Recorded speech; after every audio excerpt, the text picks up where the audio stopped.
Greetings, this is Jeff Riddle, pastor of Christ Reformed Baptist Church in Louisa, Virginia. This is another in this occasional series of readings from and brief notes and commentary upon Eusebius of Caesarea's The Ecclesiastical History. Here is Book 9, chapters 5 through 7. Chapter 5.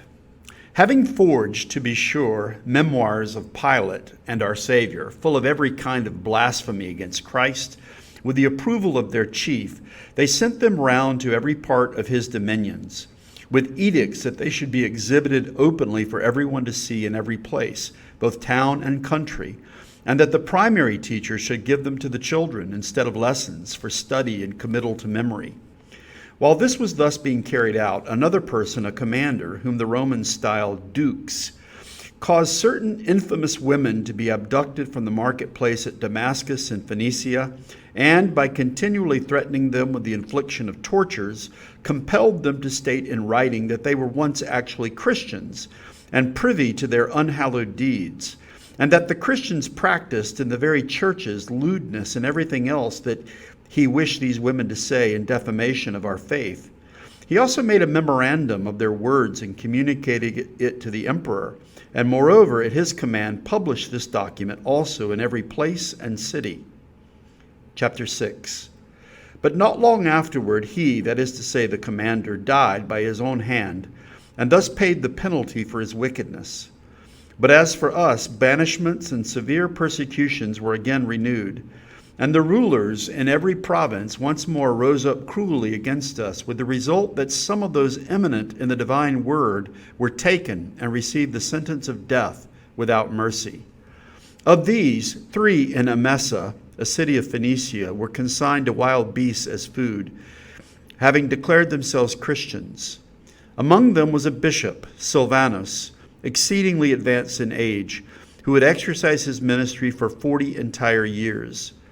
At the same time, Peter also, who presided with great distinction over the communities at Alexandria, a truly divine example of a bishop on account of his virtuous life and his earnest study of the Holy Scriptures, was seized for no reason at all and quite unexpectedly, and then immediately and unaccountably beheaded, as if by the command of Maximin. And along with him, many others of the Egyptian bishops endured the same penalty. Lucian, a most excellent man in every respect, of temperate life and well versed in sacred learning, a presbyter of the community at Antioch, was brought to the city of Nicomedia, where the emperor was then staying.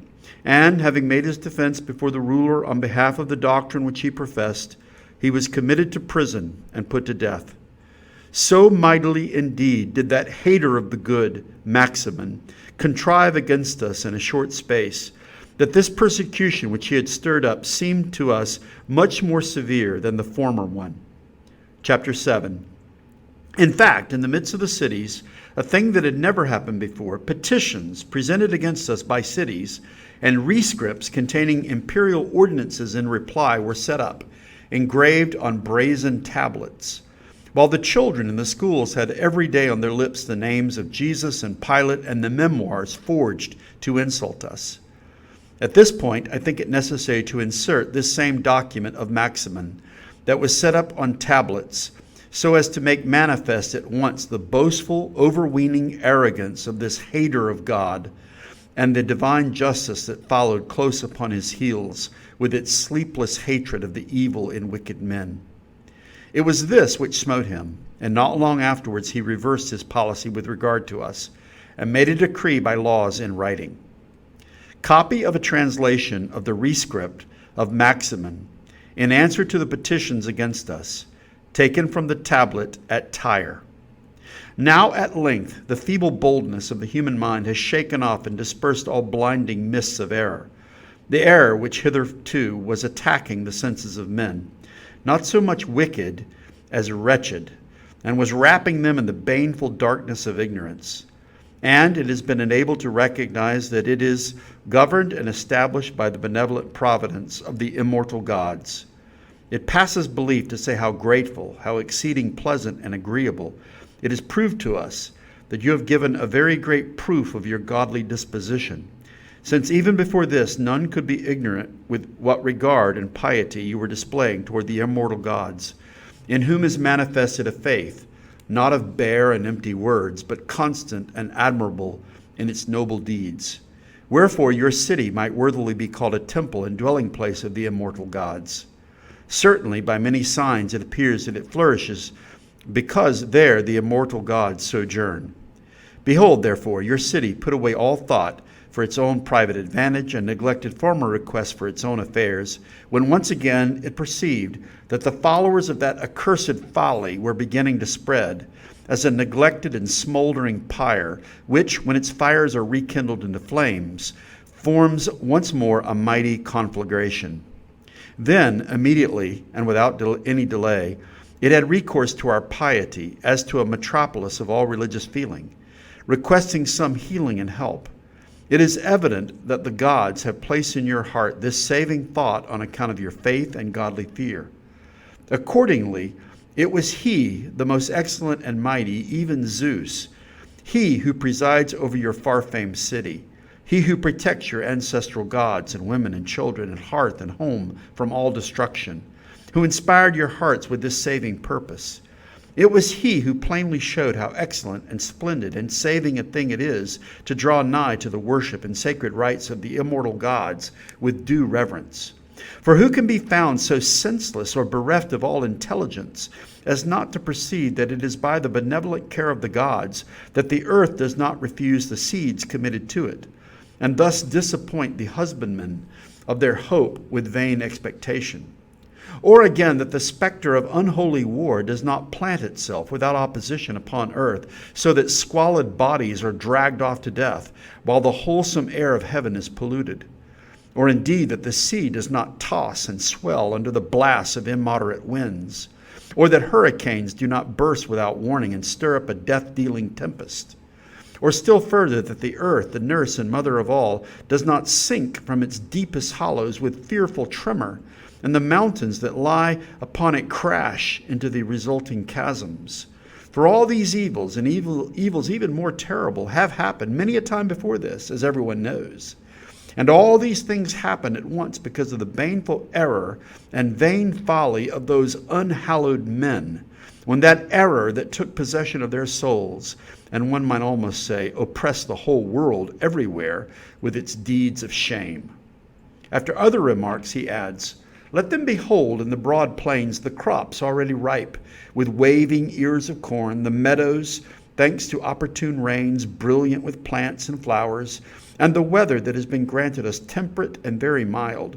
Further, let all rejoice, since through our piety, through the sacrifices and venerations we have rendered, the most powerful and intractable air has been propitiated. And let them take pleasure in that they therefore enjoy the most serene peace, securely and in quiet. And let as many as have been wholly rescued from that blind folly and error, and return to a right and goodly frame of mind, rejoice indeed, the more as if they were delivered from an unexpected hurricane or severe illness, and were reaping life's sweet enjoyment for the future. But if they persist in their accursed folly, let them be separated and driven far away from your city and neighborhood, even as you requested, that so, in accordance with your praiseworthy zeal in this respect, your city may be separated from all pollution and impiety, and, following its natural desire, may respond with due reverence to the worship of the immortal gods. And that you may know how pleasing this your request has been to us, and how fully disposed to benevolence our soul is, of its own accord, apart from petitions and entreaties, we permit your devotedness to ask whatsoever bounty you wish in return for this godly intent. And now let it be your resolve so to do and receive. For you will obtain your bounty without delay, the granting of which to your city will furnish a testimony for evermore of your godly piety towards the immortal gods, and a proof to your sons and descendants that you have met with the due meed of reward from our benevolence on account of these your principles of conduct. This was emblazoned against us in every province, excluding every ray of hope from our condition, at least as far as human help is concerned. so that, in accordance with the divine oracle itself, if possible, even the elect themselves should be caused to stumble at these things. In truth, expectation was already almost failing in very many souls, when all at once, while those serving the writ set forth against us were on their way, and had not yet finished their journey in some districts, the champion of his own church, even God, stopping, as it were, the proud boasting of the tyrant against us, displayed his heavenly aid on our behalf. Here ends Book 9 and chapters 5 through 7, and we'll move on to some notes and commentary. These chapters describe the renewal of persecution against Christians under the tyrant Maximin. Chapter 5 describes a forged memoir concerning Pilate that blasphemed Christ. The pagans widely distributed this false report and even required teachers in schools to review it with their young students. It is also related in this chapter that a commander, or dux, D-U-X, compelled certain infamous women to claim to be former Christians and to spread false stories of lewd practices in the churches, which were recorded in documents and then widely published. Chapter 6 begins by describing how this dux eventually paid for his own sin of spreading these false stories about the Christians by taking his own life. Meanwhile, however, the persecution for the believers only increased. 3 were put to death in Emesa of Phoenicia by being given over to the wild beasts. Among these was Silvanus, the bishop, who had served as bishop for over 40 years. Peter of Alexandria was beheaded along with other Egyptian bishops. Lucian, the presbyter of Antioch, stood before the emperor at Nicomedia, was imprisoned and then put to death. Maximum's zeal made this persecution seem worse than the earlier Diocletian persecution. Chapter 7 notes how Maximin set up brazen tablets in the cities describing petitions against the Christians and his ordinances issued in reply to these petitions. All the while, children in the schools were still being taught from the forged memoir of Pilate regarding false accounts of Jesus. Eusebius also provides a translation of one of the ordinances that came from Maximin, one that was in the city of Tyre. And Maximin, of course, is described as not only a hater of the good, but a hater of God. This tablet commends the pagans for continuing to worship the immortal gods rather than be deceived by the Christians. He asserts that the pagans who had continued in the worship of their gods were being protected and rewarded by Zeus for this. Those, like the Christians who failed to worship the gods, put the city at risk for failure of crops, defeat in war, and suffering under storms. Such tablets were posted, says Eusebius, in every city, and gloom came over the Christians. Just, however, when the believers were about to despair, God, whom Eusebius describes as the champion of his own church, intervened. And we'll surely learn about that intervention in the chapters to come. In conclusion, the respite from the Diocletian persecution was short-lived. The reputations of Christians were smeared by false reports, even through the indoctrination of children in schools.